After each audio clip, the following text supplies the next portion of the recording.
Hey investors, welcome all of you to Stoxpot, your go-to episode to unpack what's happening around various stocks, industries and economy.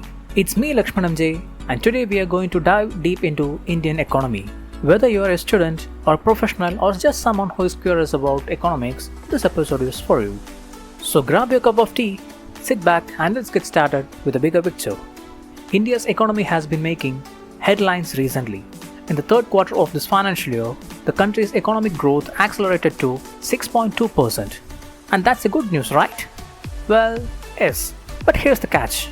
While economy is growing, challenges remain. The average GDP growth for the first 3 quarters of FY25 stands at around 6.1%, which means the fourth quarter needs to grow by almost 7.6% to meet the projected annual growth target of 6.5%.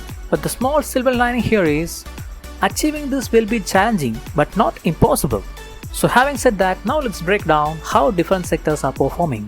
First up, agriculture grew robustly at 5.6% during third quarter of FY25. Rabi sowing, a type of crop planting that happens in winter, has also progressed steadily. This is in fact a good news for farmers and rural economies. Additionally, rural rail wage growth remained positive for the 2 consecutive quarters, showing that lower income groups are catching up. FMCG companies, those selling everyday goods, also reported better demand from rural areas, which is a win-win for both consumption and GDP growth. Now moving on to manufacturing, the sector remained sluggish at 3.5%. This slowdown is concerning because manufacturing is crucial for job creation and exports. Without strong manufacturing growth, it's harder for India to become a global production hub. Now looking on construction, this sector also slowed down during the quarter, dropping from 8.7% growth to 7% now. This dip reflects the weaker investment activity or delays in infrastructure projects. And now moving on to the services sector, this sector grew by 7.4%. It's the highest in 3 quarters. Public administration, defense, education, health and recreation were the main growth drivers. So having said that, now let's look into consumption and trade. First up, let's talk about private consumption. Private final consumption expenditure, basically how much households are spending, grew by 6.9% in the December quarter. This indicates that people are buying more goods and services, which boosts the economy. Now moving on to investment demand, gross fixed capital formation, which measures investment demand, slowed slightly to 5.7%. This indicates that due to global uncertainties, businesses might be cautious about expanding or investing.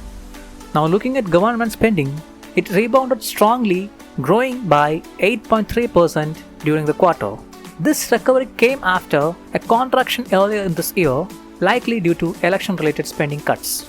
Now looking at exports and imports, exports grew by 10.4% during the quarter, driven by strong services exports. However, imports contracted by 1.1% for the third consecutive quarter. This means India is selling more abroad but buying less, which is actually good for reducing trade deficits. Despite these positives, there are certain risks to watch out for as well. So starting with global headwinds, global economic conditions remain uncertain.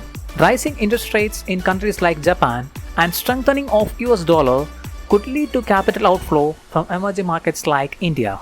This might tighten financial conditions and increase market volatility.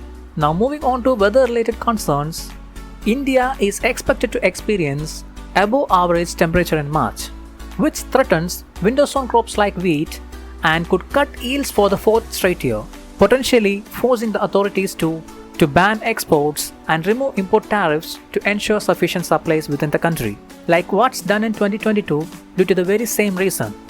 Now looking at fiscal deficit, by Jan 2025, the central government's fiscal deficit had already reached 74.5% of its annual target. While total expenditure increased slightly, tax revenue collections has lagged behind last year's pace. Managing this deficit will be critical to maintaining investor confidence. So having said that, now let's look into where is India heading towards. India's economy is expected to grow at 6.5% in FY25, and like the expectations around another rate cut, RBI may continue to cut interest rates by another 25 basis points in the April 2025 to support growth, because lower rates makes borrowing cheaper and encourages businesses and consumers to spend more.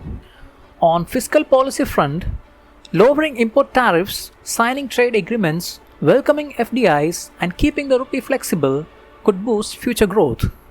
And now about consumption, rural demand remains strong and urban consumption is picking up, which bodes well for the medium term. However, challenges like inflation, weather risks, and global uncertainties persist. So policymakers must navigate these carefully to sustain momentum. And that brings us to the end of today's episode of Stoxpot. We have covered India's economic performance, sector-wise trends, spending patterns, challenges, and the road ahead. If you find this episode insightful, make sure you follow us and leave your opinions in the comment down. So until I catch you in the next one, it's me Lekshman M J signing off.